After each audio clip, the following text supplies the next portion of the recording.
An ExxonMobil subsidiary this week said it would root out methane leaks and upgrade production technology as part of an effort to manage industrial pollution, the latest move by an energy sector that's beginning to take matters into its own hands while the Trump administration works to roll back Obama-era climate rules. The quiet announcement contrasts with recent events in Washington, where courts, Congress, and the U.S. Environmental Protection Agency have been wrangling over the fate of two regulations meant to reduce methane emissions. One rule applies to new natural gas facilities nationwide, while the other affects natural gas production on federal and Native American land. In July, a U.S. appeals court blocked the Environmental Protection Agency from postponing implementation of the first rule. This week, a federal judge in San Francisco heard arguments on the Department of the Interior's attempt to roll back the second rule. The Republican-controlled House of Representatives has weighed in as well, voting earlier this month to strip funding for both regulations. Meanwhile, ExxonMobil Corporation, Unit Exxon Energy's plans to fix or upgrade its infrastructure may accomplish more than the EPA rule would require. That rule would only apply to new facilities, but the company said it will upgrade existing equipment. Much of the lost methane, a potent greenhouse gas, comes from the use of equipment that manages natural gas production flow.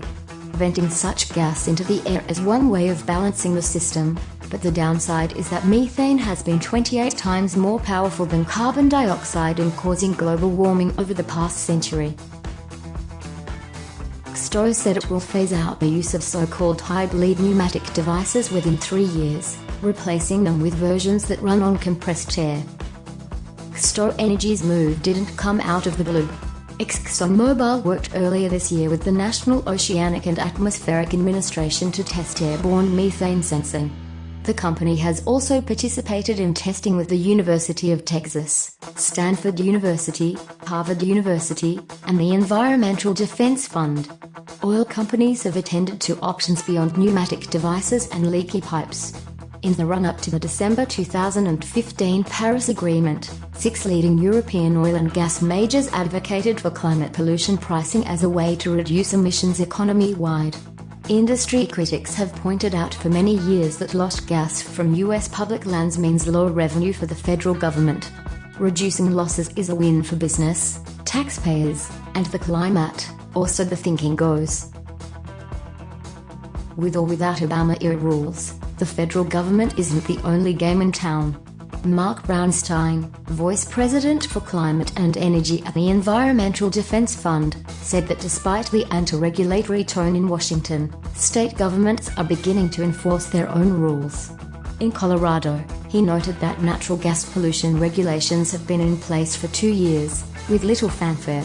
The world certainly hasn't come to an end there, he said. Methane is responsible for about 1/5 of global warming attributable to human activity. Average temperatures have risen about 0.9 degrees Celsius since record-keeping began in the 1880s. Any volume of high-flying air in 2016 had on average 1,843 parts of methane for every 1 billion parts of everything else, or about 250% more than the pre-industrial atmosphere. And pollution is on the rise, accumulating faster than at any time in the last 20 years, resembling the most worrisome of greenhouse gas emission scenarios. Methane's increasing presence in the atmosphere is attributable to a diverse set of factors. Leading Earth system scientists said that most of the increase may come from tropical rice cultivation, while another big contributor is the digestive activity of cows. But the industrial and energy sectors are a large component, too, and one that can arguably be more easily contained. Natural gas and petroleum were responsible for 31% of U.S. methane emissions in 2015, compared with 25% from farm animal emissions and another 10% from manure management.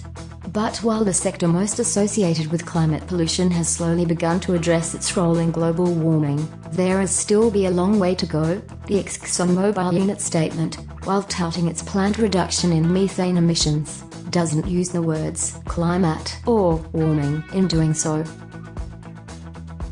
To get faster updates and the latest news from the oil and gas industry, please subscribe to the YouTube new video channel and connect with us on Facebook, Twitter or LinkedIn.